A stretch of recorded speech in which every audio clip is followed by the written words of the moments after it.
it really cleared up my depression a lot. But I think I wasn't truly undepressed. I don't know if that's a word or not, but hello, Merriam-Webster. Hi, I'm Aja. My pronouns are she and her. I am a Afro-Latina woman from Brooklyn, New York.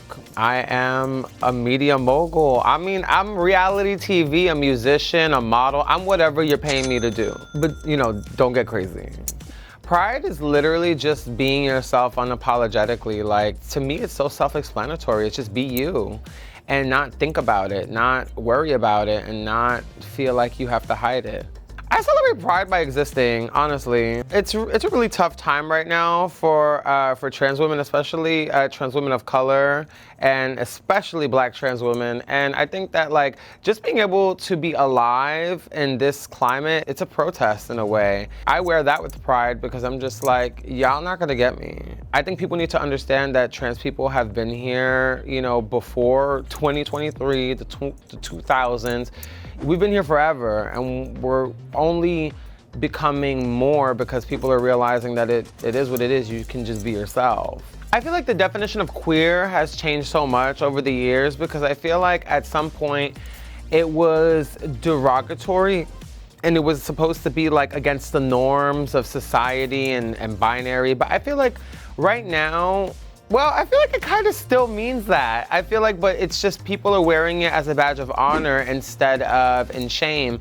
And it's no longer an insult to call someone queer. Now it's like, okay, you know, calling someone queer is acknowledging that they are not conforming to society's standards, especially within the binary. It's doing you unapologetically. I got exposed to Ballroom when I was very young. I was like 12, 13. I was on MySpace, you know, back in the day. This one person was like, hey, you should come to the Village. And I'm over here like, what's that? I'm lying, I'm telling everybody I'm 16, but I'm really 12. I find my way out into the city. I'm getting in trouble every weekend because I'm in the Village every Saturday and I'm learning how to Vogue on the pier. And, you know, I start meeting people from the ballroom scene. Ballroom culture has been around since the 60s, and it basically started off as a form of civil rights within the queer pageant scene, and then it turned into an entire Afro-Latino movement, which it was led by mainly Black and Latino trans women, and then it just exploded into this huge thing where it was minorities and who are queer getting together, creating families and creating opportunities and creating just a place for you to be yourself without dying, being judged, without, you know, and being able to live the fantasy. But, you know, now Ballroom has become so known to society and people are acknowledging things like voguing and even though, you know, Ballroom is so much more than that, a lot of people love the Vogue. They love it. Being on Drag Race was such a life-changing experience. People get to see you and they get to see your art form and you get put on a platform. And that is a huge protest because it's visibility.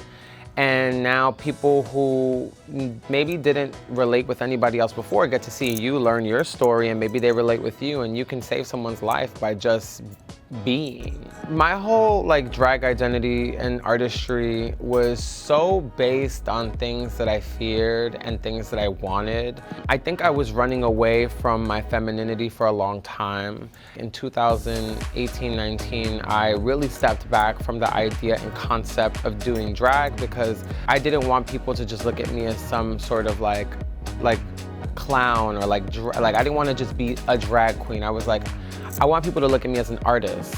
And I didn't understand that that was so rooted in me running away from my transness. I felt like when people were referring to me as drag, they were kind of saying like, my womanhood is performative. So I did the complete opposite thing of what I should have done, and I just like forced an entire hyper-masculine identity on myself for 2-3 years. And then, I don't know, one day I'm just like, okay, well, I think it's time, and here I am. It's crazy, a lot of people don't even know that I have transitioned. People see me and they're like, oh, you've had so much plastic surgery. I'm like, I have not had one cut on this face. This is God.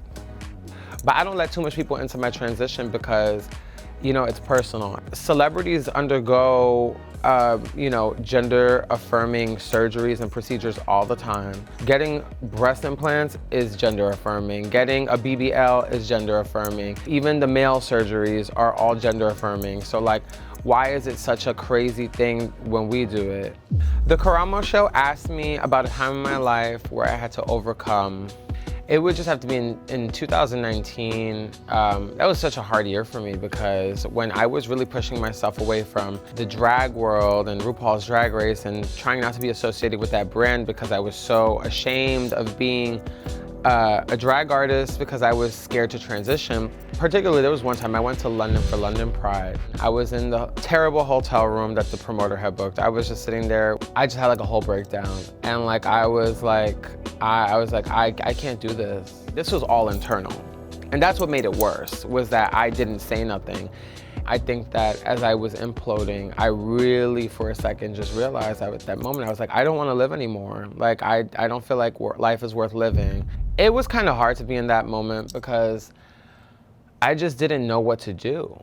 And I just thought, well, if I'm just trying to be myself, and that's such a problem for people who are supposed to be my supporters, and what's the point? What's the easy way out?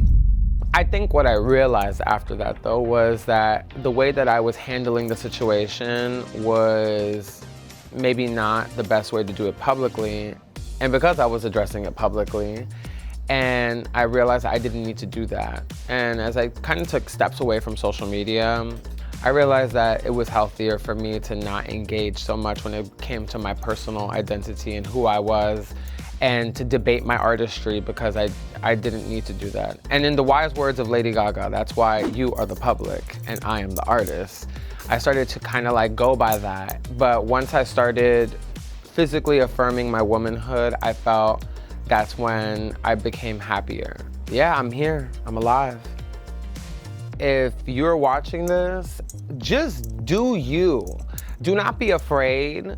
If we live in fear, we will never persevere. Like, we just won't. We have to live brave and just take it as it comes. Just know that people have died for us to be here. People have paved the way with their blood, sweat, and tears, and we're gonna keep doing the same for those who come after us. It's not gonna be easy, but just know that us living makes it easier for the generation after us, and the one after that, and the one after that.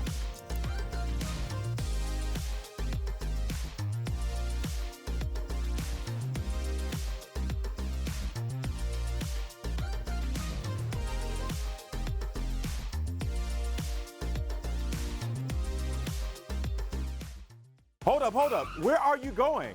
I know you want to watch more Karamo, so click here to subscribe and click here to watch more so we can keep talking and growing, friends. I love you.